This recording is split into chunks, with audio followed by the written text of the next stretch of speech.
5分钟用心理学教你反击网络暴力。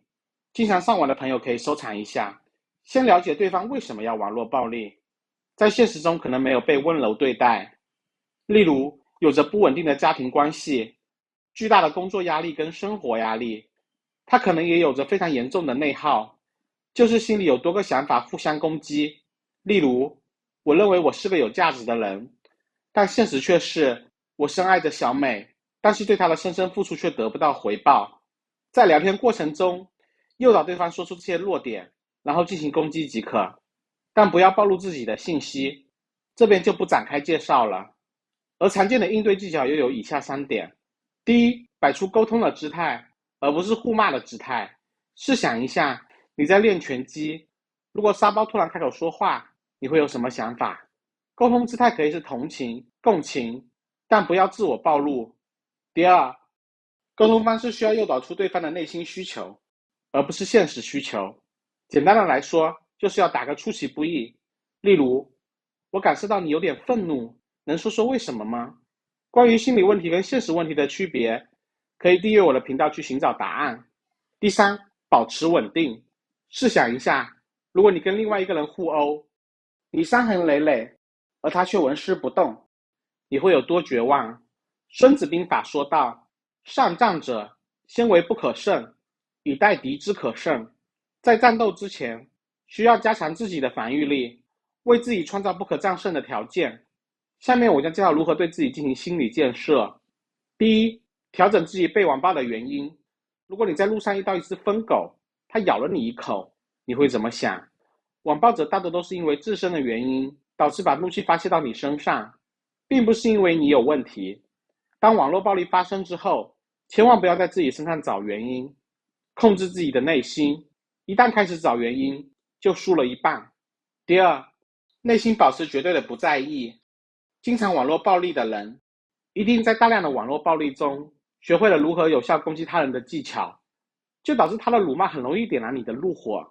要明白，每个人都有脆弱的地方，想要解决自己的脆弱，可以自我探索，而不是听他废话，保持对他文字的完全漠视，然后不吸收他的任何攻击。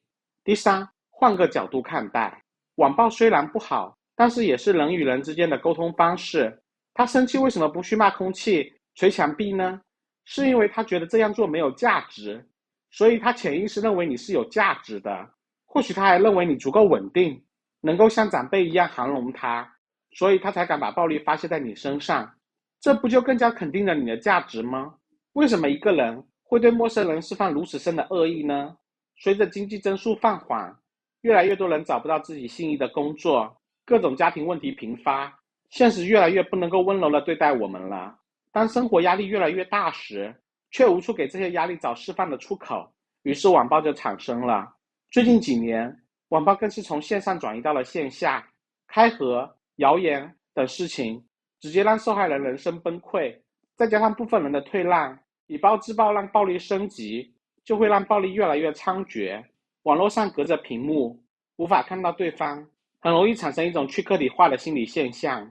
简单的来说，就是把对方当做一个事物，例如一个沙包。当无法感受到对方也是跟自己一样有人生体验时，暴力也在内心完成了震荡化。如今是个压力肆虐的时代，每个人都会有自己专属的途径来释放自己心中的压力，不释放压力反而会对心理健康产生非常大的影响，例如造成抑郁、焦虑等。但由于心理学普及率非常低，导致大家没有找到非常合理的方法来释放自己的情绪。网络暴力、家暴这些事虽然释放了当事人心中的愤怒，但是也让社会的压力不断的上升。不断的用暴力来发泄心中的压力，可能会让自己的生活越来越糟。或许我们可以做3件事。第一，增加自己的情绪稳定性，适当减少自己的欲望，增加自己的内心满足感，并且常常去感受自己的情绪，尝试去控制情绪。稳定的情绪可以从容的面对网络暴力，甚至能够降低被骗的几率。第二，多站在别人的立场上去思考，换位思考不仅能够解决矛盾，并且当矛盾冲突爆发的时候，还可以利用这些信息去干掉对方。第三，更加深入的去了解心理学，慢慢的从人格、情绪、认知等视角去了解这门读心术。如果你在生活中遭遇了不公，也可以投稿给我们，我们会以视频的形式教你如何反击。最后求一波关注跟点赞，感谢您的观看，我们分享使用知识的方法，下期再见。